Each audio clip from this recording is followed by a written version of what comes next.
Soy Silvia Adán, directora del Departamento de Formación del Centro Privado de Psicoterapias. Estamos acá para entrevistar al director de nuestro centro, el licenciado Hugo Hirsch, a quien vamos a entrevistar para que nos cuente la historia de su aporte tanto en esta organización como en el campo de la terapia en la Argentina. ¿Cómo estás, Hugo? Muy bien, Silvia, gracias. Bueno, lo de aporte podríamos verlo. Seguramente que sí. Sí. Dentro de el marco, digamos, de los casi llegando a los 40 años del Centro de Psicoterapias, estamos tocando la cuarta década. Casi, casi. Sí. Me gustaría preguntarte un poco cómo fue todo tu desarrollo, tanto personal y la conexión con lo institucional y la política pública y demás en el desarrollo de la psicología. Pero creo que todos estamos como muy intrigados en saber cómo fue tu vida, la historia de la organización, pero en relación a tu propia vida. Yo creo que como en la vida de toda la gente, el azar influye mucho.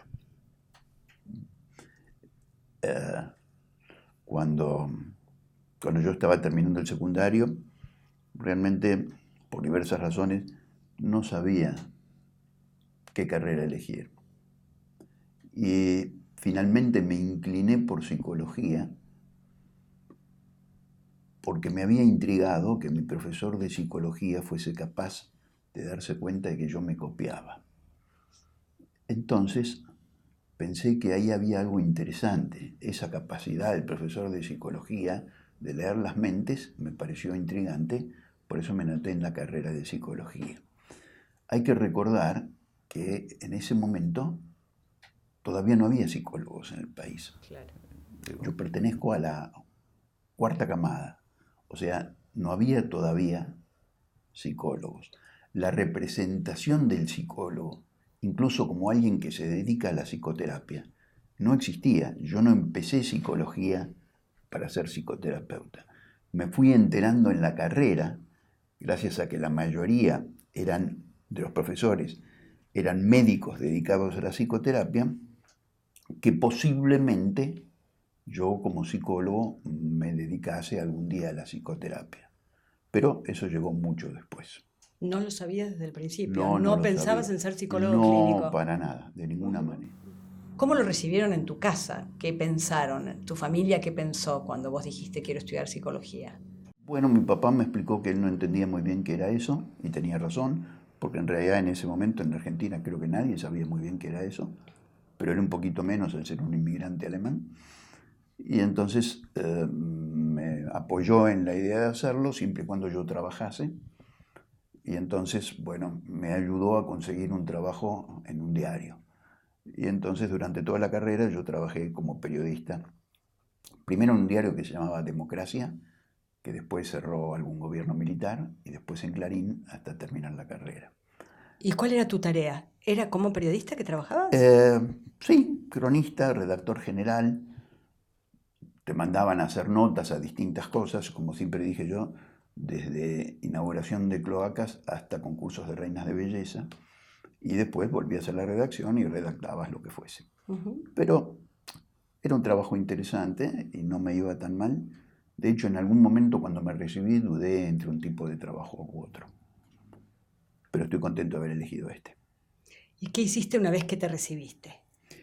Yo tuve la suerte, y de nuevo eso es azar, de ponerme en contacto con quien fue el primer psicólogo del país, Alberto Zuluaga Palencia. La carrera de psicología empezó en Rosario, antes que en Buenos Aires. Y él, que era un mendocino, fue el primer psicólogo que se recibió en Rosario. Y él tenía un instituto que se llamaba Instituto de Psicología. Y junto con compañeros y amigos míos, bueno, nos incorporamos a trabajar allí, realizando muchos trabajos de psicodiagnóstico, tanto en el campo industrial como en el campo educacional. Entonces, empecé a trabajar allí mientras al mismo tiempo seguía trabajando como periodista. Ese fue el comienzo de mi formación en psicología, no en psicoterapia. A psicoterapia llegué más tarde. ¿Cómo llegaste a la psicoterapia? ¿Y cuándo? Bueno, en el último año de la carrera pude incorporarme a algo que en ese momento estaba siendo desarrollado, que era la cátedra de Psicología Médica en la Universidad de Buenos Aires, cuyo primer director era el profesor Insúa, una figura relevante en su momento, por quien yo siempre sentí respeto, y quien me dio trabajo para hacer psicodiagnósticos, pero justo en ese momento surgió con el gobierno de Onganía la cuestión, probablemente empujada un poquito por los médicos de entonces, de una ley que prohibía a los psicólogos ejercer la psicoterapia. Sí. Y el profesor Insúa fue el interventor durante el gobierno militar de la carrera de psicología. Y él sinceramente creía que los psicólogos debíamos dedicarnos a otras cosas y al psicodiagnóstico. Bueno, yo era muy joven, inmaduro, y hice algo que políticamente no era lo ideal, que era discutirle eso con respeto y presentarle mi renuncia. Y como consecuencia de eso, varios que pensaron que yo estaba loco, me empezaron a mandar pacientes con los que yo no sabía muy bien qué hacer. Pero bueno, ahí empecé. Así empezó tu actividad clínica. Así empezó. De manera privada. Clínica. O sea, en un consultorio privado sería. En realidad, mi primera paciente fue una señora que yo había visto en el hospital, haciendo un poquito de terapia de contrabando en el hospital, y cuando me fui del hospital la seguí viendo en privado sin cobrarle, digamos. Esa fue mi primera paciente.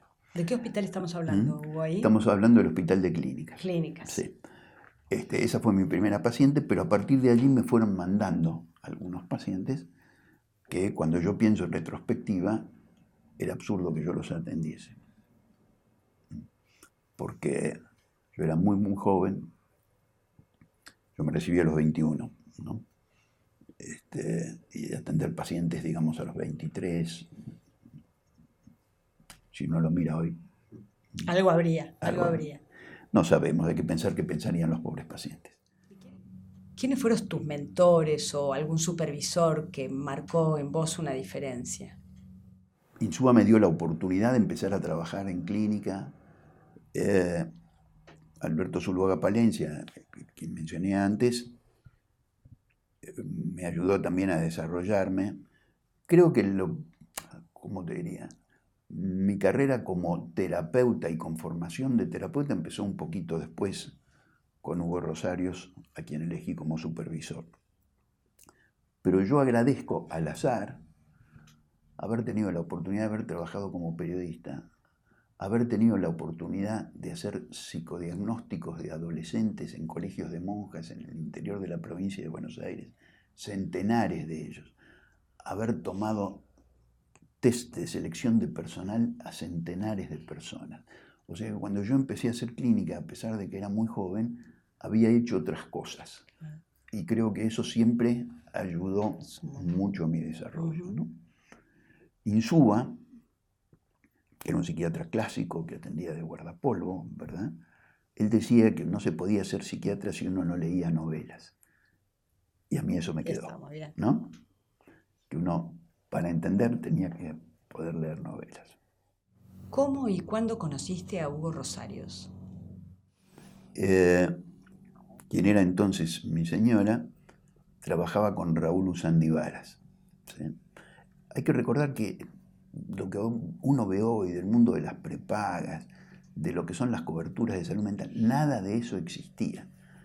Tampoco había servicios de atención en salud mental en los hospitales. Eso recién estaba empezando. Para cuando yo me recibí, más o menos por esa época, Goldenberg empezó desarrollando el servicio de atención en salud mental en el Hospital de Lanús.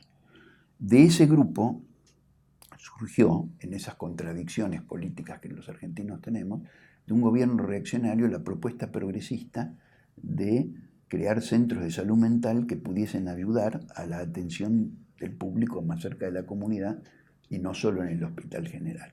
Es esta la etapa de lo que se llamó psiquiatría comunitaria y todo ese movimiento de Goldenberg y compañía. Exactamente. Ahí se desarrolló, en esa época, que el modelo de terapia predominante era el psicoanalítico, incluso el psicoanalítico kleiniano, surgió en paralelo la idea de que la comunidad te enferma y te cura, de que vos podés hacer intervenciones comunitarias y de que eso implica organizaciones que vayan y atiendan a la comunidad en la comunidad. Lo primero que surgió en eso fue el Centro de Salud Mental número 1. Y nombraron al director, a Hugo Rosarios, que en ese momento tenía 30 y pocos años, y era el miembro titular más joven de la Asociación Psicoanalítica. Y un hombre muy inteligente y heterodoxo por naturaleza. Eso siempre ayudó. Y bueno, todo el mundo quería hacer clínica. Cuando yo me acerqué a él, le dije que quería hacer clínica y él me dijo, no, me sobra gente que hace clínica aquí. Tenés un poquito de calle, quiero que entres a la parte de desarrollo comunitario, de protección y promoción de la salud mental, se llamaba eso. Para el Centro de Salud Mental número 1. Para el Centro de Salud Mental número 1. Y el jefe en ese momento era el doctor Ulloa, pero a los 3 meses, 4 meses, el doctor Ulloa renunció. Pero entonces me pusieron de jefe. Como suele pasar. Porque, claro, pero tampoco había gente de más edad o de más experiencia. Era un campo que recién se inventaba. Así que bueno, fui jefe de esa parte durante algunos años. ¿Dirías que a partir de ahí empezaste a pensar en contextos? Porque vos venías como una formación o con un tipo de trabajo más en diagnóstico, en evaluación individual de las personas, en selección de personal. Y sí. ¿Cuándo empezaste a pensar que el contexto era Yo algo no tenía que te ninguna interesaba? herramienta teórica en particular en ese momento, más que los trabajos de psiquiatría comunitaria, psiquiatría de crisis, Kaplan, ¿no?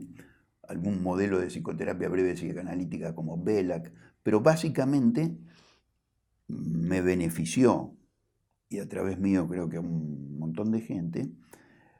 Nosotros éramos un grupito muy chico que manejaba este departamento, que no era popular entre la mayoría de los psicólogos y psiquiatras del centro, porque todos querían atender pacientes, ¿sí? Y nosotros éramos los encargados de sacarlos del consultorio y llevarlos a la comunidad, de modo que nuestra popularidad no era grande, digamos. Pero yo tuve la gracia y el beneficio de que uno de mis colegas, Carlos Campelo, un hombre de una inteligencia privilegiada, tuvo muy claro desde el principio que nosotros debíamos intervenir en las organizaciones, en las escuelas, en los clubes, en las comisarías. Entonces desarrollamos programas para intervenir en esos lugares. Y te queda algo, te queda esta idea, que después siempre tuve presente, de que la salud mental no está solo, en todo caso, adentro de la cabeza de la gente, sino entre la gente. Y que si vos entendés que está también entre la gente, podés trabajar hacia el adentro, pero es bastante fructífero trabajar hacia el afuera, o hacia el entre. Y fue eso, y mi creciente desilusión con un saber, digamos así, psicoanalítico ortodoxo de la época, que privilegiaba la idea general de que todo el mundo tenía que tener 4 sesiones por semana durante años para cambiar un poquito, mi, digamos, cierta irritación con la autoridad ignorante de algunos de los profetas de la época, la que me llevó a tratar de buscar otras cosas. En principio, interesarme en la lectura de trabajos clásicos sobre psicoterapia breve psicoanalítica. Durante algunos años me interesé en particular en terapia breve psicoanalítica. Tenía mi consultorio privado, ¿sí? Con una práctica, no sé si fue psicoanalítica alguna vez, porque yo no sé si yo soy suficientemente psicoanalítico, pero yo creía que sí, digamos. En algún momento me aburrí. En un momento te aburriste. Sí. ¿Para qué época, de qué época estamos hablando? ¿De qué año estamos hablando? Y ¿Te ahí acordás? ya estamos en el 78. 78, Más o menos, claro, sí. claro. ¿Y cómo conciliaban en el trabajo comunitario de prevención de la salud, del Centro de Salud Mental número 1, el psicoanálisis con el territorio, digamos, con el contexto, con el Bueno, barrio, con la vecindad? la verdad es que nunca nos ocupamos de buscar, ¿sí? Un nexo teórico, o por lo menos a mí nunca me preocupó y no recuerdo que alguno de nosotros haya trabajado mucho en la cuestión. Desarrollamos una parateoría, digamos, y vuelvo a decir que Campelo aportó muchísimo en esa dirección. La idea, por ejemplo, de que, bueno, las escuelas mandan niños a que nuestro equipo de niños los atienda. Y eso crea una cola interminable, ¿no? Tú vas a una escuela pública y les dices que tienes un centro de salud mental ahí y te empiezan a mandar niños. Entonces tienes una cola que selecciona a los niños en automático, porque como no tienes un trabajo de terapia breve con esos niños, se te arma una cola terrible, los niños desertan en la mitad y no sirve para nada. Digo, no sirve para nada si analizas los grandes números. Es verdad. Entonces Carlos tenía la idea de que solo aceptábamos un niño si la escuela aceptaba que fuéramos a la escuela a hablar con los profesores y con los directivos para ver qué hacían ellos con el chico, qué otros chicos estaban con los mismos problemas y qué podía hacer la escuela para mejorar eso. Un adelantado, un visionario. Claro. ¿Sí? Naturalmente, ¿sí? Eso requiere disciplina, ponerte firme, no aceptar más chicos hasta que la escuela no acepta esto, pero al mismo tiempo es mucho más útil que cosas que vimos entonces y vemos hoy. Y que seguimos viendo ahora. Claro. Y después, ¿cómo fue que pasaste de allí a tomar alguna decisión que te llevó a hacer un viraje en el marco teórico o a estudiar otros contextos o otros modelos de pensamiento en psicoterapia? Digamos que por distintos motivos yo ya me había retirado del centro de salud mental porque la intervención militar de la época, mi supervisor, mi jefe, mi amigo Rosario ya había renunciado por motivos políticos. Él me pidió que me quede un tiempo, me quedé un tiempito, pero era demasiado gris todo. Sin entrar en otro tipo de cosas, era demasiado gris. Entonces, en un momento renuncié a eso, me quedé solo con la práctica privada. Y la verdad es que en esa época yo tenía todos mis horarios completos, ¿sí? Con pacientes que veía 3 o 4 veces por semana. En una época en que eso se hacía. Pero me empecé a sentir mal. Sentía que no quería pasar el resto de mi vida haciendo eso porque dejó de tener sentido para mí. Y entonces, en un momento, quizá hoy hubiera hecho otra cosa, me hubiera ido a estudiar afuera, hubiera hecho un posgrado. La verdad no se me ocurrió. No lo hice porque no lo hice porque no se me ocurrió. Entonces decidí tomarme un año sabático. ¿Un año entero, Hugo? Sí, porque yo me conozco y yo no puedo atender 4 horas por día y tener la disciplina para después quedarme a estudiar. Entonces dije, bueno, me voy a poner full time a esto, ¿sí? Di de alta o de baja a todos mis pacientes, y decidí que por un año me hice un plan. ¿Ibas solo a estudiar? Iba a estudiar, me hice un plan de lectura. Buscando. Y en el medio de ese plan tropecé con el libro Cambio. Y cuando leí esas cosas que le pasan a mucha gente cuando de repente lee algo que dice, esto es lo mío, o esto me refleja. Bueno, eso me pasó con ese libro. Quizá porque a mí me gusta cierta acción, y el libro reflejaba eso, en lugar del ejercicio eterno de introspección. Claro. Hay muchos más detalles, pero básicamente yo me entusiasmé con eso y decidí que quería ir a Estados Unidos a estudiar eso. Y en ese momento el director del Mental Research Institute era Carlos Lusky, un argentino que estaba radicado allí. Me resultó relativamente sencillo ir, él me acogió, me interesó tremendamente el trabajo, sobre todo con John Wickland, de quien me hice amigo y con quien durante años volví una vez por año para supervisar los casos de acuerdo a este modelo, y me cambió la cabeza.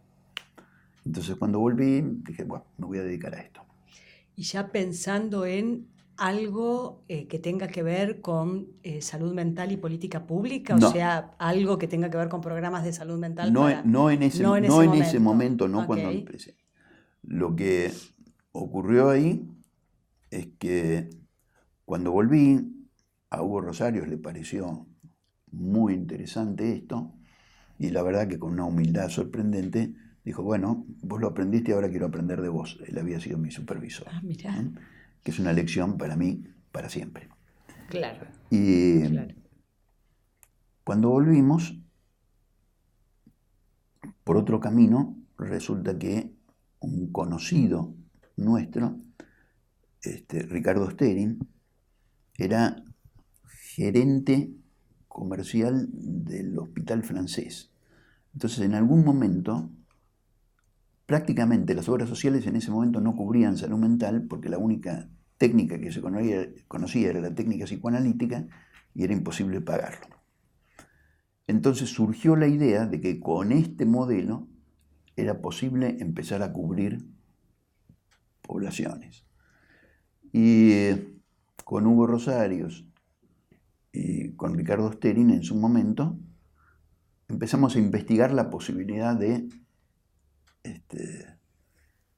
brindar servicio a prepagas y obras sociales. ¿Y cómo surgió eso? ¿Cómo lo generaron? ¿Qué se juntaban en un café a charlar? ¿Qué hacían? ¿Cómo fue el origen? Bueno, yo creo que tuvimos algunas reuniones en casa de Ricardo, si no recuerdo mal. Y también nosotros no sabíamos nada.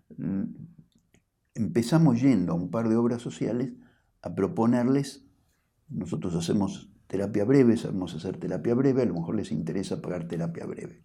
Y en ese momento, algunas prepagas nos dijeron, a nosotros no nos interesa si es terapia breve, terapia larga, terapia en diagonal. Si quieren, les pagamos una cifra fija por afiliado por mes y ustedes se ocupan de todo el problema de la salud mental. ¿No? Entonces así surgió el modelo de Capita, que implica, en el fondo, que lo tenés que hacer bien, porque si no, perdés el contrato, pero que lo tenés que hacer eficientemente, porque si no, perdés plata. ¿Verdad? Claro. Y eso implica, un programa de salud mental implica desde la internación de un paciente esquizofrénico en crisis hasta orientación vocacional de un adolescente desorientado. ¿Verdad? Pero la idea de que uno tiene que pensar cuál es la manera más efectiva y eficiente atraviesa eso. Y perdón por volver atrás en el tiempo un segundo. Con Hugo Rosarios en su momento habíamos sacado algunas cuentas. En ese momento, en el centro mental número 1, había, supongamos, 10 personas rentadas y 150 que trabajaban gratis. Porque todo el mundo quería ir a trabajar, porque, en fin, se ganaba la vida afuera. Y sacamos la cuenta de cuánto le costaba al Estado cada sesión. Porque ahí tenés que tener en cuenta cuántos empleados tiene el edificio, cuánto gastas en luz, cuánto se gasta en la municipalidad, ¿no? La cuenta general daba que para la cantidad de pacientes que se veían, donde prácticamente todos los terapeutas trabajaban gratis, al Estado le salía un poco más caro que mandar todos esos pacientes a privado, los mismos terapeutas. No te puedo creer que Sí, esa era la cuenta. Esa era la cuenta. Entonces, a partir de esa cuenta, que yo no sé cuánto cambió el día de hoy, no lo sé, estoy alejado de eso, nosotros dijimos, bueno, nosotros podríamos hacer algo donde se le pueda pagar razonablemente al profesional y al mismo tiempo que no tenga ese costo. En ese momento la cuenta daba de que podías mandar a todos los pacientes a privado, al honorario de privado, y que el Estado hubiera gastado menos. Claro. ¿Sí? Y eso fue alguna de las ideas que recogimos después en el plan. Y ahí ya estamos en el año en que se inició el Centro Privado de Psicoterapias, estamos hablando Hubo un del par año de 80. añitos, claro, hubo un par de añitos en el medio para armar eso, para consolidarlo. En el medio, cuando yo fui a Estados Unidos y pregunté quién había en la Argentina que pudiese, digamos, con quien pudiese yo trabajar en desarrollar un modelo en el que no teníamos experiencia, John Wickland me recomendó a Celia El Sufán, y entonces con Celia y Hugo primero armamos un instituto de formación que se llamó Centro Privado de Terapia Breve. Ajá. Y enseñaban Y psicoterapia, solo pero no enseñaba, atendían pacientes. pero no atendíamos pacientes. Sí. Ajá. ¿Cómo surgió la idea y con quién de conformar y formar el Centro Privado de Psicoterapias? Porque las necesidades de una institución asistencial no son exactamente las mismas que las necesidades de una institución docente, ¿sí? Claro. Como vos bien sabés. Uh-huh. Entonces, nos concentramos en lo asistencial y la docencia se hacía por otro lado. A la muerte de Celia, que ocurrió varios años después, fuimos sintiendo la necesidad de tomar la posta y armar algo que nos ayudase a seguir formando gente en esta dirección. ¿Y cuál era la situación de la salud mental general en el país en el momento en que se fundó el Centro Privado de Psicoterapias? Bueno, yo podría decir dos cosas. Primero, como dije, durante el gobierno de Onganía hubo un gran impulso a desarrollar servicios desde lo público que se empezaron a desarrollar más servicios de psicopatología en los hospitales, se desarrollaron más las residencias psiquiátricas en los hospitales, se creó el Centro de Salud Mental número 1, el número 2, el número 3. Hubo un gran impulso en esos años a lo que podríamos llamar centros de atención públicos. Si eso tenía un programa muy, muy claro, es discutible.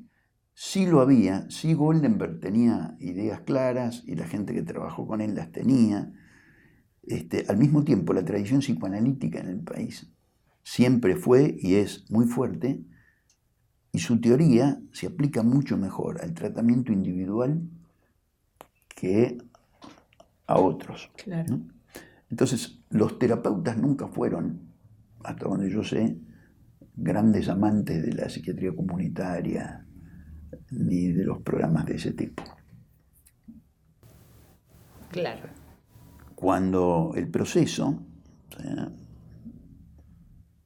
durante los años del proceso, la cosa decayó bastante por motivos obvios.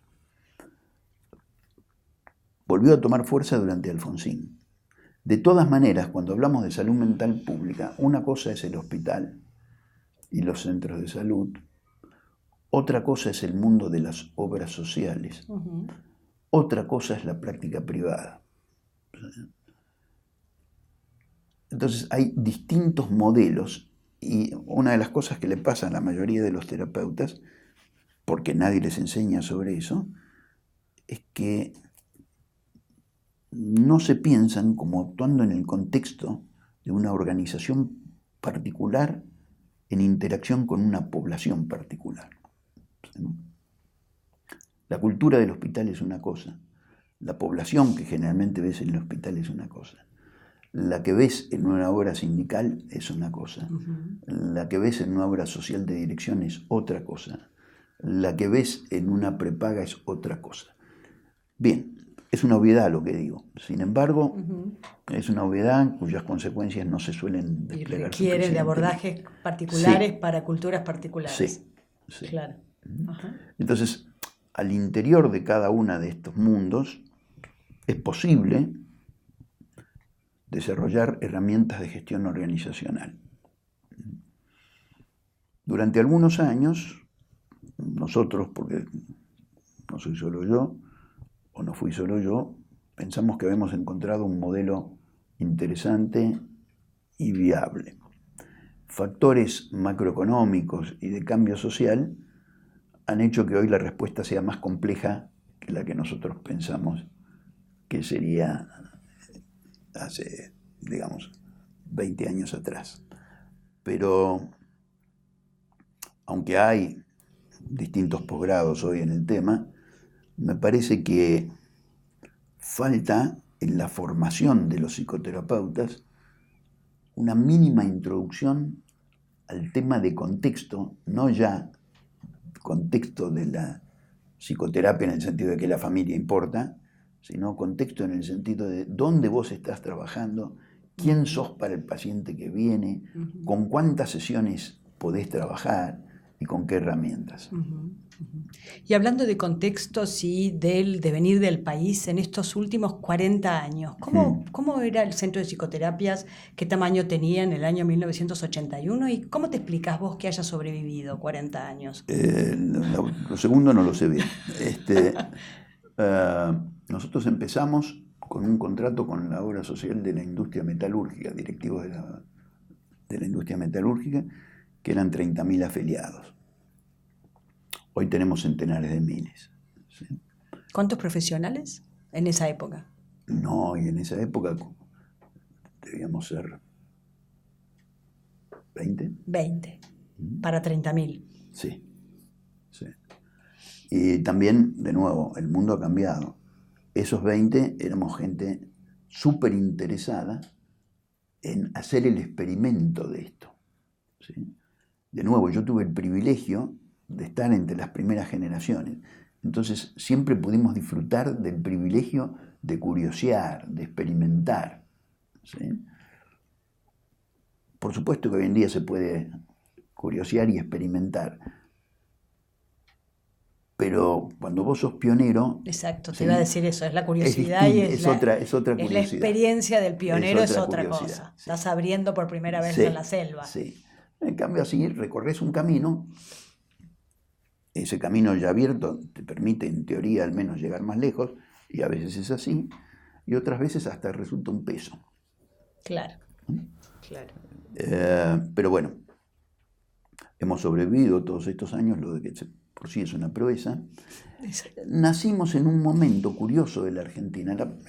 Todos sabemos que la Argentina es un país muy raro, pero aunque la Argentina ha vivido en crisis desde que yo soy niño, por ejemplo, hay una cantidad de organizaciones médicas. AIGLE es otro ejemplo, digamos, dentro del campo psicológico, en atención de adolescencia. Hay una cantidad de instituciones que andan alrededor de los 40 años, las que sobrevivieron. O sea que hace 40 años se dio un periodo bastante creativo, digamos. Claro. Al margen de todo lo que estaba. Generador y pionero de un montón de cosas que se originaron allí, en ese momento. Sí. Y del grupo de 20 personas a lo que hoy es la organización, ¿cómo es ahora? ¿Cómo lo ves ahora? ¿Extrañás cosas de aquella época? ¿Valorás cosas? Sin duda, yo lo pondría de este modo. Siempre he usado el mismo ejemplo porque me parece, a pesar de que yo no entiendo ni una palabra mecánica, ¿no? Si a vos te gusta la mecánica y te gusta meterte debajo del auto, disfrutás de eso. Y después descubrís que no te alcanza con vos y tomás otros 4 mecánicos. Y en general, cuando arrancás, todos arrancan en la misma sintonía. Si al taller le va bien, cuando tenés 50 mecánicos, primero tenés que salir de abajo del auto. ¿Sí? O contratar a alguien si te gusta mucho, pero tenés que aprender a salir de abajo del auto, tenés que aprender otras cosas que no tienen que ver con arreglar autos, tenés que aprender a organizar, tenés que aprender a sustituir el afecto de ese grupo primario por una cantidad de procesos que le hagan sentido a la gente y que al mismo tiempo permitan que un grupo más grande más o menos vaya en la misma dirección. Eso es una transformación difícil. Yo me siento bastante orgulloso de haber podido contribuir a desarrollar sistemáticamente lo que debería hacerse en una organización de este tipo. Claro. Digo debería porque después hay una cantidad de factores fuera de nuestro control que a veces hacen que nos tengamos que desviar un poquito más o un poquito menos. Pero desde el punto de vista, ¿cómo se llamaba? Me va a salir el apellido ahora. Hubo un psicólogo organizacional muy famoso que escribió sobre the requisite organization, ¿sí? La organización por requisitos. Y bueno, es una gran idea, porque vos decís, bueno, ¿qué requisitos debe tener esta organización, la gente que trabaja en esta organización? Y vas desplegando sistemáticamente los requisitos y los procesos para cumplir con esos requisitos. Yo creo que si miramos en conjunto el Centro Privado de Psicoterapia, en sus procesos, en sus métodos, en los modos de informar, cumplimos bastante con la idea de una organización por requisitos.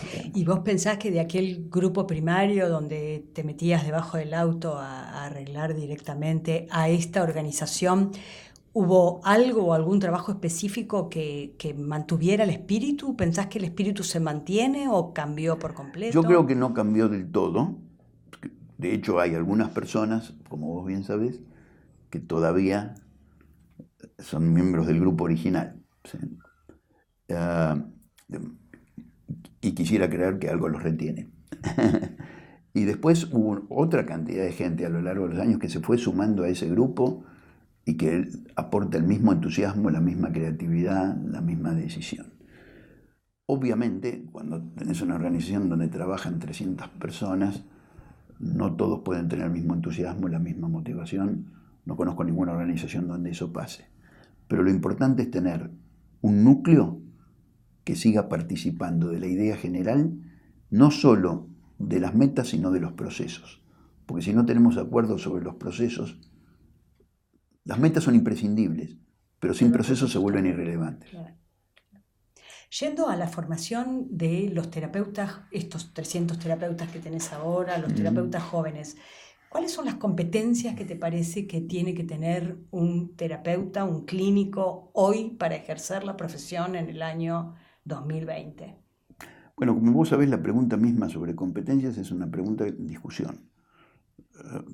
Vos y yo hemos estado en congresos donde alguna gente presentaba un listado de competencias y otra gente dudaba de que la idea misma de competencia fuese pertinente. Claro. Claramente yo estoy del lado de los que piensan que la idea de competencia es absolutamente pertinente.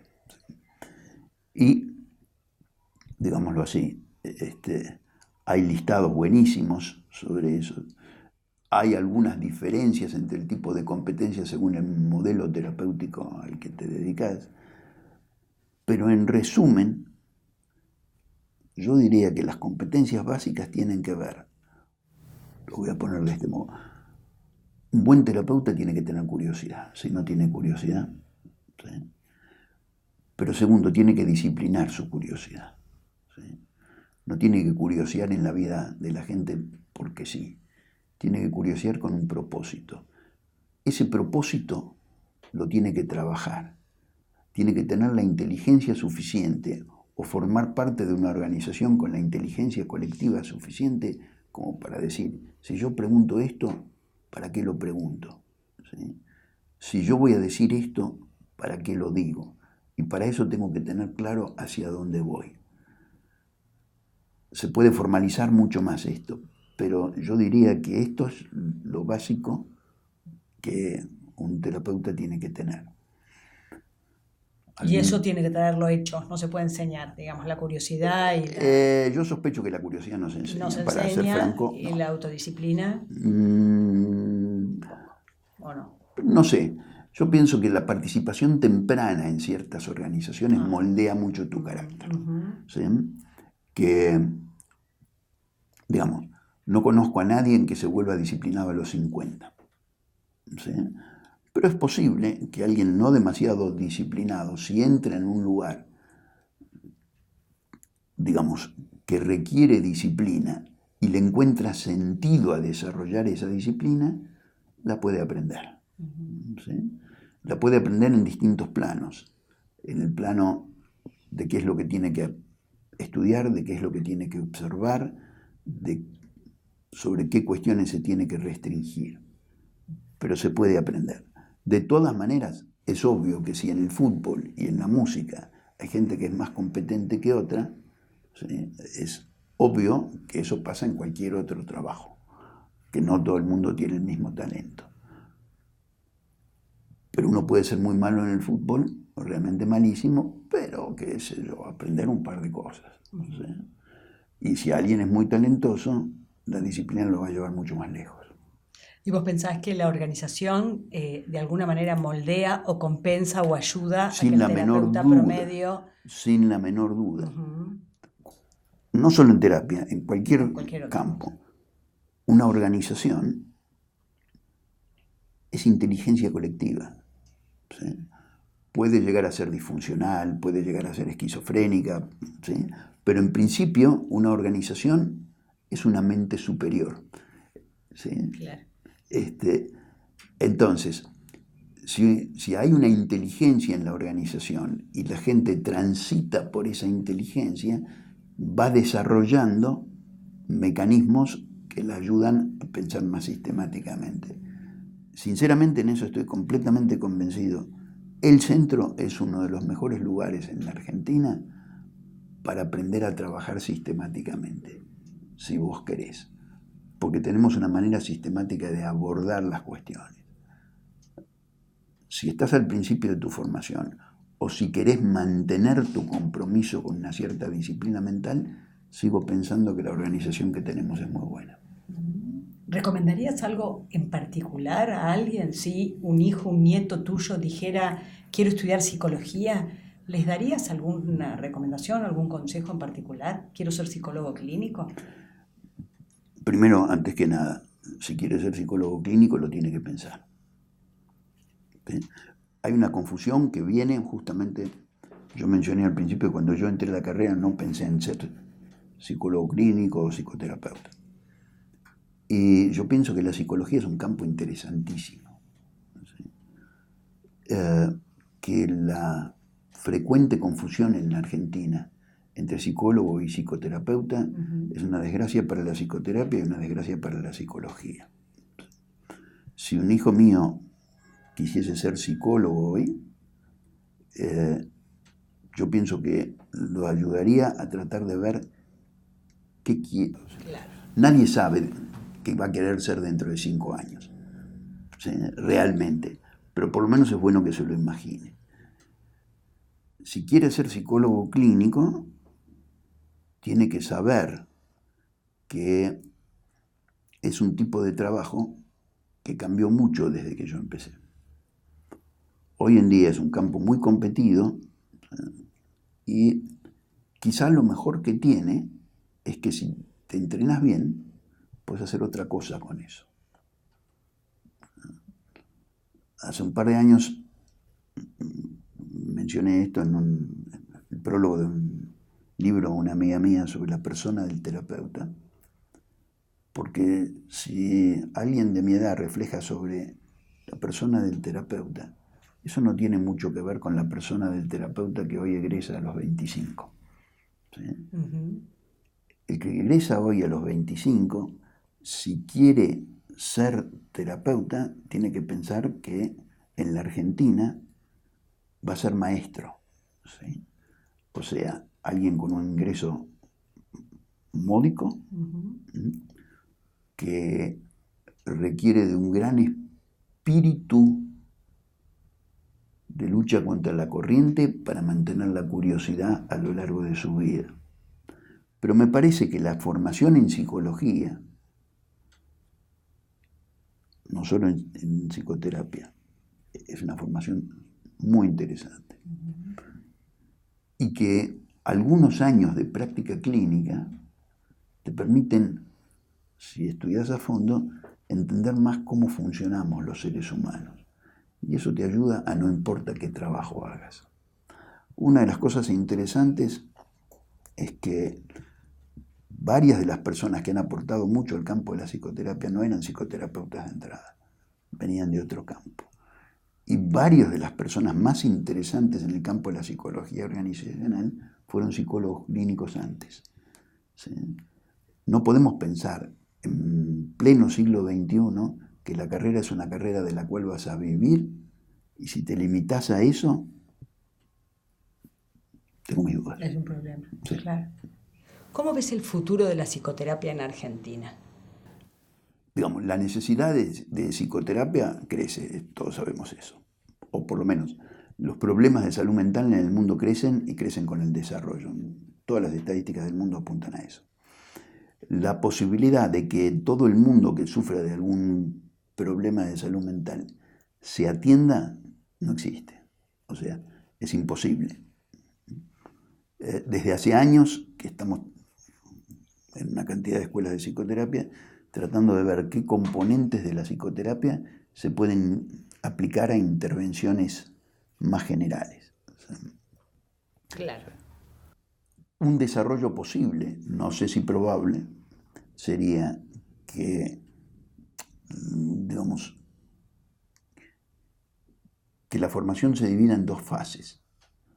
Una, que podríamos llamar una cantidad de gente entrenada, en principio para no hacer el mal, que ya está bastante bien, ¿sí?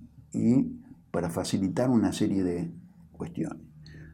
Y otro grupo, entrenado en otro nivel, que implica un conocimiento elevado, creo yo, de estadística y de diseño, que podría formular las intervenciones sistemáticas, ¿sí?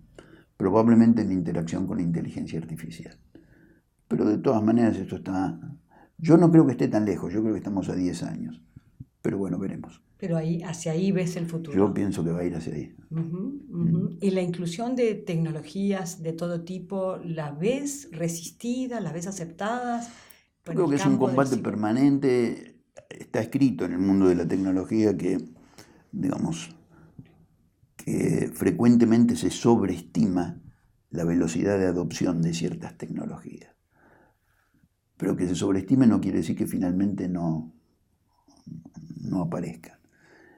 Tecnología además es una palabra amplia. Hoy en día sesiones a distancia son cada vez más frecuentes, ¿sí? Hace 10 años escuché a montones de terapeutas decir que era una aberración, ¿sí? Y ahora ya no escucho a nadie decir que es una aberración. Y eso ha pasado bastante rápido. Hugo, y decime, 40 años liderando esta organización. ¿Pensás cómo es el juego en donde vos moldeaste a la organización te moldeó a vos? ¿Qué características de personalidad hicieron que vos te mantuvieras al frente de esta organización durante 40 años?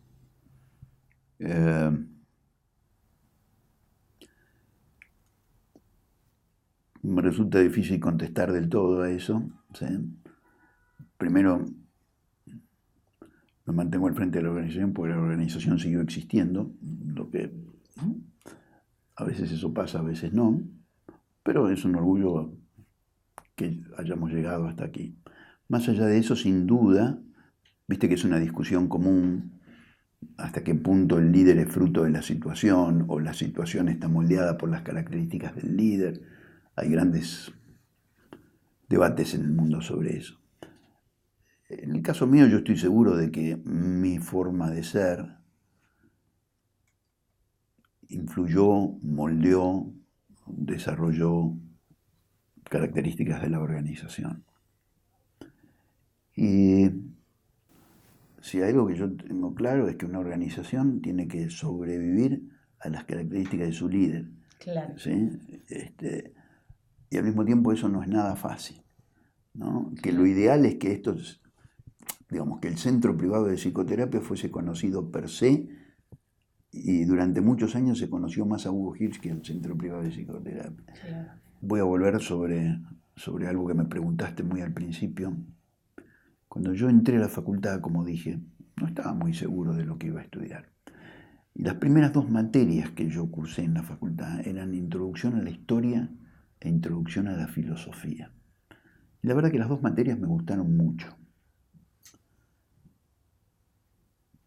Y con Introducción a la Filosofía me pasó que me pareció tan interesante que pensé que debía huir de eso rápidamente.